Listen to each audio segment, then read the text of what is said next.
ನಂಗೆ ಗೊತ್ತು ನೀವು ಥಂಬ್ನೇಲ್ ಟೈಟಲ್ ನೋಡಿ ಈ ಒಂದು ವಿಡಿಯೋನ ಕ್ಲಿಕ್ ಮಾಡಿದ್ದೀರಂತ. ಸೊ ನಿಮ್ದು ವ್ಯಾಲ್ಯೂಬಲ್ ರೀಲ್ಸ್ ನೋಡೋ ಟೈಮ್ ನಾ ವೇಸ್ಟ್ ಮಾಡದೆ ನಾನು ಡೈರೆಕ್ಟ್ ಮ್ಯಾಟರ್ಗೆ ಬರ್ತೀನಿ. ಈ ಒಂದು ನಿಜವಾದ ಸ್ಟೋರಿನ ನಿಮ್ಮ ಜೊತೆ ಶೇರ್ ಮಾಡ್ತೀನಿ. ನನಗೆ ಒಬ್ಬ ಫ್ರೆಂಡ್ ಅವ್ನ ಫ್ರೆಂಡ್ದು ಒಂದು ಸ್ಟೋರಿ ಹೇಳಿದ್ದಾನೆ. ಸೊ ಇವಾಗ ನನ್ನ ಫ್ರೆಂಡ್ ಅಂತ ಡೈರೆಕ್ಟಾಗಿ ಮೆನ್ಷನ್ ಮಾಡ್ತೀನಿ ಎಲ್ಲದರಲ್ಲೂ. ಫ್ರೆಂಡ್ ಅಂದರೆ ಅವನೇ ಫ್ರೆಂಡ್ ಅಂತ ತಿಳ್ಕೊಳ್ಳಿ. ತಂದೆ ಫಾರ್ಮರ್ಸ್ ಆಗಿರ್ತಾರೆ, ತಾಯಿ ಒಂದು ಸ್ಕೂಲ್ ಟೀಚರ್ ಆಗಿರ್ತಾರೆ. ಸೊ ಅವರಿಬ್ಬರು ಏನು ಪ್ಲ್ಯಾನ್ ಮಾಡಿರ್ತಾರೆ ಅಂದರೆ, ಪ್ರತಿ ವರ್ಷ ಒಂದು ಇವಾಗ ಎಕ್ಸಾಂಪಲ್ 100 ರೂಪಾಯಿ ಇಟ್ಕೊಳ್ಳೋಣ.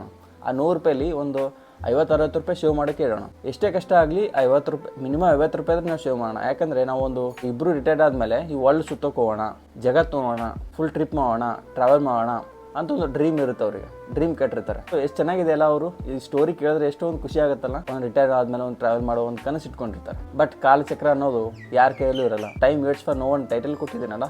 ಸೊ ಅದಕ್ಕೆ ಅವರು ಇಬ್ಬರು ತಂದೆ ತಾಯಿ ಅವರು ಒಂದು ಟ್ರಾವೆಲ್ಗೋಸ್ಕರ ಒಂದು ಟ್ರಿಪ್ಗೋಸ್ಕರ ಏನೇನೋ ರೆಡಿ ಮಾಡ್ಕೊಂಡಿದ್ದಾರೆ. ಅವರು ಒಂದು 5-10 ಒಂದು ನಿಯರ್ಲಿ ಒಂದು 10-15 ವರ್ಷದ ಮುಂಚೆನೇ ಅವ್ರ ಅಮೌಂಟ್ ಸೇವ್ ಮಾಡೋಕೆ ಇಟ್ಟಿದ್ದಾರೆ.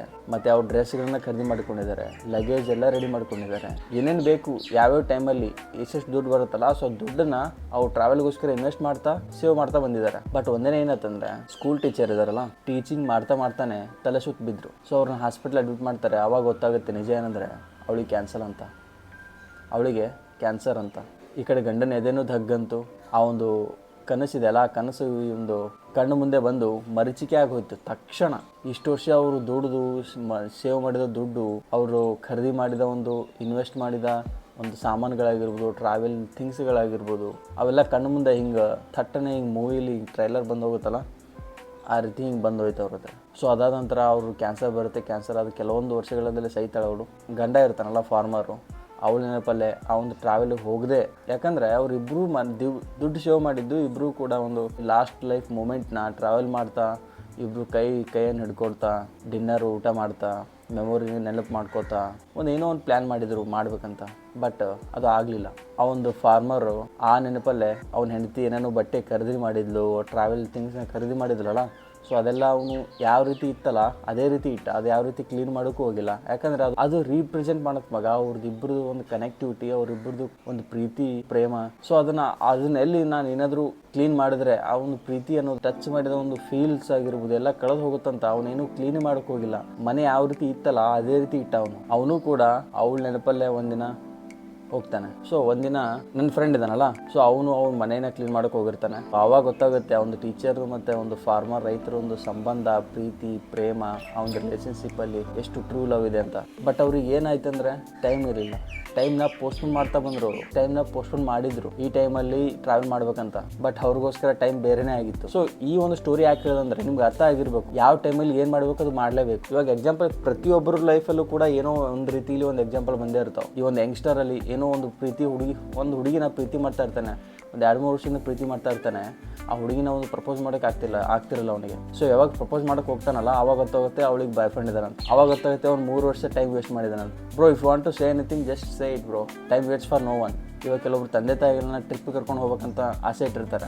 ಅದನ್ನು ಪೋಸ್ಟ್ಪೋನ್ ಮಾಡೋಕೆ ಹೋಗಬೇಡಿ. ಎಷ್ಟು ಬೇಗ ಆಗುತ್ತೆ ಅಷ್ಟು ಬೇಗ ಮಾಡೋಕೆ ಹೋಗಿ. ಯಾಕಂದರೆ time waits for no one. ನನಗೂ 24 ಅವರ್ಸ್ ಇದೆ, ನಿಮಗೂ 24 ಅವರ್ಸ್ ಇದೆ, ನಮ್ಮ ಮೋದಿಗೂ 24 ಅವರ್ಸೇ ಇದೆ. But time waits for no one. ಈ ಒಂದು ಸ್ಟೋರಿನ ಯಾಕೆ ಹೇಳಿದೆ ನಾನು 34 ಎಪಿಸೋಡಲ್ಲಿ ಈ ಒಂದು ಬ್ಯಾಲೆನ್ಸ್ ಲೈಫ್ ಬಗ್ಗೆ ಹೇಳಿದ್ದೀನಿ. ಬ್ಯಾಲೆನ್ಸ್ ಲೈಫ್ ಯಾವ ರೀತಿ ಉಟ್ಕೋತು, ಬ್ಯಾಲೆನ್ಸ್ ಲೈಫ್ ಯಾವ ರೀತಿ ಕ್ರಿಯೇಟ್ ಆಯಿತು, ಬ್ಯಾಲೆನ್ಸ್ ಲೈಫ್ ಇಸ್ ಎ ಲೈ ಅಂತ 34 ಹೇಳಿದೆ. ನಾನೊಂದು ನಿಮಗೆ 33 ವಿಡಿಯೋ ಒಂದು ಫಿಲಾಸಫಿ ಇಟ್ಕೊಂಡು ಒಂದು ಎಕ್ಸಾಂಪಲ್ ಕೊಟ್ಟಿದ್ದೆ. ಸೊ ಅಲ್ಲಿ ಅರಿಸ್ಟಾಟಲ್ ನಿಂಗೆ ಲೈಫ್ ಬ್ಯಾಲೆನ್ಸು ಯಾವ ರೀತಿ ಇರುತ್ತೆ ಅಂತ ಒಂದು ಎಕ್ಸಾಂಪಲ್ ಕೊಟ್ಟಿದ್ದೆ. ಅದನ್ನು ನೋಡಿಲ್ಲ ಅಂದರೆ ಹೋಗಿ ನೋಡಿ ಅರ್ಥ ಆಗುತ್ತೆ. ಸೊ ಅದನ್ನು ಇವಾಗ ನಾನು ಅದೇ ರಿಪೀಟ್ ಮಾಡಿದ್ರೆ ಏನು ಮೀನಿಂಗ್ ಇರಲ್ಲ. ಸೊ ಒಂದು ಡಿಫ್ರೆಂಟಾಗಿ ಹೇಳ್ತೀನಿ. ಲೈಫ್ ವರ್ಕ್ ಎರಡು ಬ್ಯಾಲೆನ್ಸ್ ಮಾಡ್ಬೇಕಂದ್ರೆ ನಾವೆಲ್ಲಿರಬೇಕು, ಮಿಡಲ್ ಇರಬೇಕು. ನಮಗೆ ಆಸೆ ಇರುತ್ತೆ ಇಲ್ಲಿರ್ಬೇಕಂತ ನಾವು ಅಂದ್ಕೊಂಡಿರ್ತೀವಿ. ಈ ಕಡೆ ನಾನು ಇದನ್ನು ಬ್ಯಾಲೆನ್ಸ್ ಮಾಡಬೇಕು, ಇದನ್ನು ಬ್ಯಾಲೆನ್ಸ್ ಮಾಡಬೇಕು. ಒಂದು ಫೀಲ್ ಕೊಡುತ್ತೆ ಅಂದ್ಕೊಂಡಾಗ, ಏನೋ ಒಂದು ಖುಷಿ ಕೊಡುತ್ತೆ, ಏನೋ ಒಂದು ನೆಮ್ಮದಿ ಸಿಗುತ್ತೆ, ಏನೋ ಸಮಾಧಾನ ಸಿಗುತ್ತೆ ನಮ್ಮ ಬಾಡಿಗೆ. ಎರಡು ಬ್ಯಾಲೆನ್ಸ್ ಮಾಡ್ತಿದ್ದೀನಿ ಮಗ, ಖುಷಿ ಆಗುತ್ತೆ. For some people it's okay. But ಇದು ಎಲ್ರಿಗೂ ಅಪ್ಲೈ ಆಗೋದಿಲ್ಲ. ಎಲ್ಲರೂ ಅನ್ಕೋತಾರೆ. ಬಟ್ ಟ್ರೂತ್ ಈಸ್ ಇಟ್ಸ್ ಲೈ.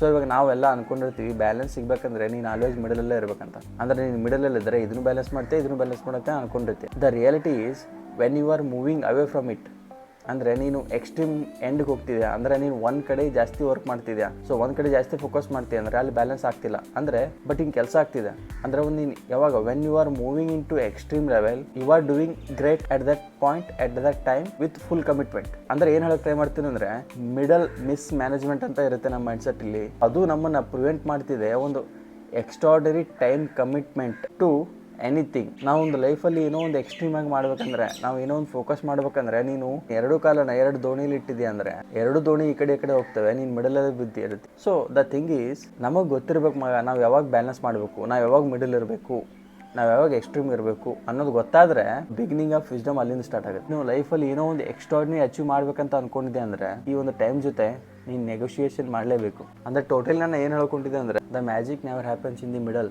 It happens in the extremes. ಯಾವಾಗ ನೀನು ಒಂದು ಥಿಂಗ್ ಮೇಲೆ, ಒಂದು ವರ್ಕ್ ಮೇಲೆ ಕಂಪ್ಲೀಟ್ ಫೋಕಸ್ ಮಾಡ್ತಾ ಫಿನಿಶ್ ಮಾಡ್ತೀವಲ್ಲ, ಸೊ ಅವಾಗ ಇದು ಒಂದು ಕೆಲಸ ಮುಗಿದಿರುತ್ತೆ, ಆಮೇಲೆ ನೀನು ಆರಾಮ್ಸೆ ಈ ಕೆಲಸಕ್ಕೆ ಮೂವ್ ಆಗ್ಬೋದು. ಸೊ ಆಯ್ತು ಮಗ, ನೀನು ಈ ಒಂದು ಬ್ಯಾಲೆನ್ಸ್ ಲೈಫ್ ಅನ್ನೋದು, ಬ್ಯಾಲೆನ್ಸ್ ಲೈಫ್ ಯಾವ ರೀತಿ ಕ್ರಿಯೇಟ್ ಆಯಿತು ಅದ್ರ ಸ್ವಲ್ಪ ಹಿಸ್ಟ್ರಿನೂ ಹೇಳಿದೆ 34ನೇ ವಿಡಿಯೋದಲ್ಲಿ. ಈ ಬ್ಯಾಲೆನ್ಸ್ ಲೈಫ್ ಅನ್ನೋದು ಮಿತ್ತು ಅಂತ ಹೇಳಿದೆ, ಪ್ರೂಫು ಮಾಡಿದೆ. ಇವಾಗ ನಾವು ಏನಾದರೂ ಅಚೀವ್ ಮಾಡಬೇಕಂದ್ರೆ ಏನು ಮಾಡಬೇಕು? ಸಿಂಪಲ್ ಬರೋ, ಕೌಂಟರ್ ಬ್ಯಾಲೆನ್ಸ್. ಏನಿದೆ ಕೌಂಟರ್ ಬ್ಯಾಲೆನ್ಸು? 5-6 ನಿಮಿಷ ವಿಡಿಯೋ ನೋಡೋಕ್ಕೂ ಫುಲ್ ಪೇಷನ್ಸ್ ಇಲ್ಲ.